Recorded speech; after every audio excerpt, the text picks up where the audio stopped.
If you've been praying and believing, even putting in the work, but you're still not seeing the progress you're looking for with your goals, then this video is for you. Most people believe that discipline, consistency, and faith are all keys to reaching your goals. But here's what people miss. Those things alone won't get you to your goals if you're making these 5 mistakes. And the tricky part is you can still feel productive while making these mistakes. I've studied high achievers, successful entrepreneurs, and kingdom-minded business owners. And the difference between those who succeed and the ones who don't get stuck is that the ones who are successful are not making these 5 mistakes. By the way, I'm Rossi. I've helped thousands of women upgrade their mindset and their mission while growing deeper in God. And by the end of this video, you'll know what mistakes you're currently making and how to course correct so that you will actually reach your goals at the end of this year. Mistake number 1, you haven't actually evaluated the cost of not reaching your goal. Now, most people will tell you to visualize yourself completing your goal.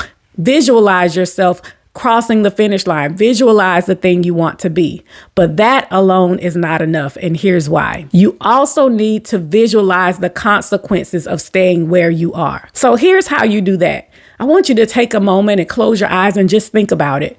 What would your life look like if nothing changed in the next year? You had the same habits. You had the same lifestyle. You had the same limitations. How would you feel about that? Would you be proud? Would you feel like you're living out your God-given best life? What is the cost of my inaction? What is the cost of doing nothing? What is the cost of my life staying the same? Until you get uncomfortable with your current situation, there's no urgency to change it. For me, this happened while I was working a job that I had been loyal to for 3 years. I was meeting all my targets, and so after 3 years, it finally was time, and I said, I'm going to ask for a raise. And so I went in and I said, hey, this is our targets. This is what I'm doing. And I think I deserve to be paid more. And I was met with a swift no. No deliberation. No, let's think about it. It was a no.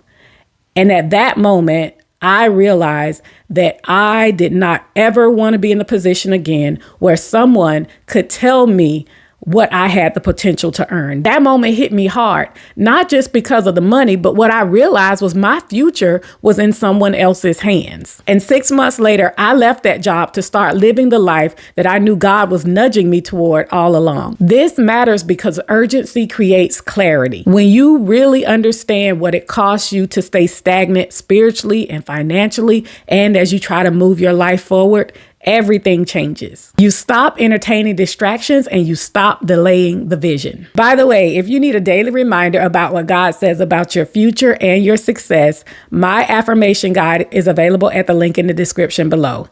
This guide will help build up your faith as you walk through achieving these goals and help you align with what God says about your life. Mistake number 2, you don't have a well thought out plan for your life. God has a plan for your life, but he won't plan your life. Let me let that sink in. God has a plan for your life, but he won't plan your life. Proverbs 16:3 says, commit your actions to the Lord and your plans will succeed. This implies something critical. You actually have to have a plan. Planning is the highest expression of faith in God. Planning shows God that you are expecting him to do what you're believing. Too many people are waiting on God to move, and God is waiting on you to write something down. And I don't just mean like, we're going to write 3 sentences. I mean, you get a detailed plan. And if you don't know how to do it, here's a practical way. Reverse engineer what you're trying to accomplish.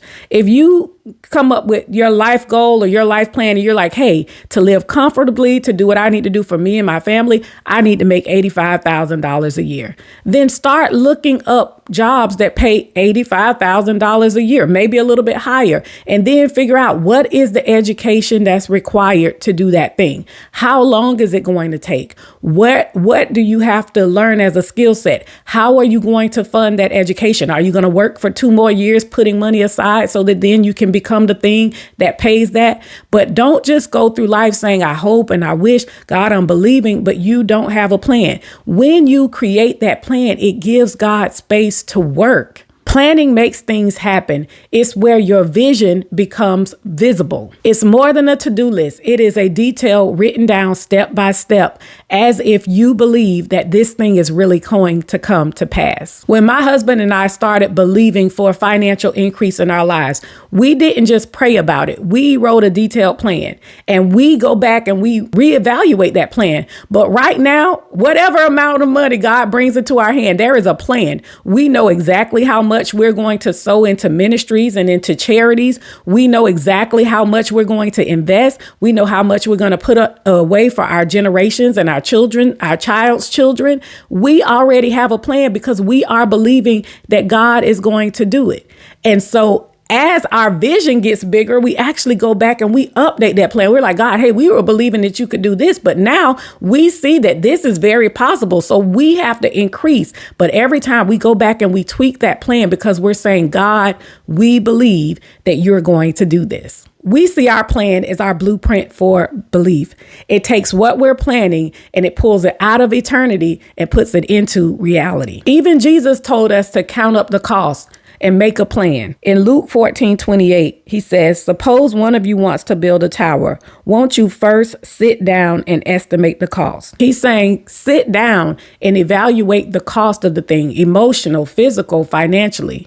You cannot move without a solid plan. Planning is how you show God that you are serious. It's showing him that you are ready to steward the blessing well when it comes. Mistake number 5 is that you don't act quickly enough on your intentions. One of the biggest reasons why people don't reach their goals is because they take too long to act. This doesn't mean that we're lazy or we don't care. It's something that everybody struggles with, and it's called the law of diminishing intent.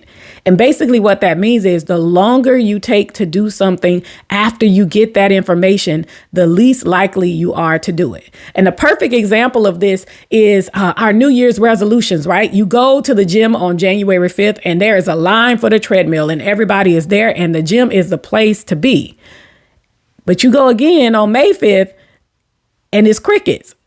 Everybody who started the year off with that great intention, they have fallen off. And so this happens to all of us. So the law of diminishing intent says you have to shrink the distance of time between when you hear some information and when you act on it. When a goal is fresh and it's exciting, you have the momentum, you have the vision, your energy for that is really high. But the longer you wait, then you start to think about all the things that it's going to require. Then you start to procrastinate. Then you start to think about, well, do I have all the things I need to complete this task? The easiest way to do it is to make things actionable right away. As soon as you hear something, take action on it. If that's writing it down or putting it into your plan or adding it to your system. But don't wait, because the law of diminishing intent will get you every time, and you will slowly think yourself out of something that really could help you reach your goal. How many podcasts have you listened to, messages you've heard, books you've read, and you haven't taken action?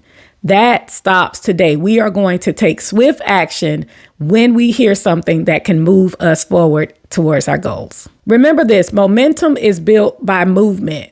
You cannot steer a parked car. Something has to be in motion. And the quicker you get into motion, the quicker you will achieve your goals. Now, I want to pause for a second and hear from you. Which one of these mistakes are you currently struggling with? Drop it down in the comments, because sometimes just naming something is the first step in changing it. Mistake number 4 is that you're not fully committed to your goals. Your commitment to your plan must be unconditional. It has to be deeper than your mood and stronger than your current circumstances. If your commitment to your goal is conditional, based on how you feel, based on life circumstances, based on your resources, you will always struggle to follow through on your goals.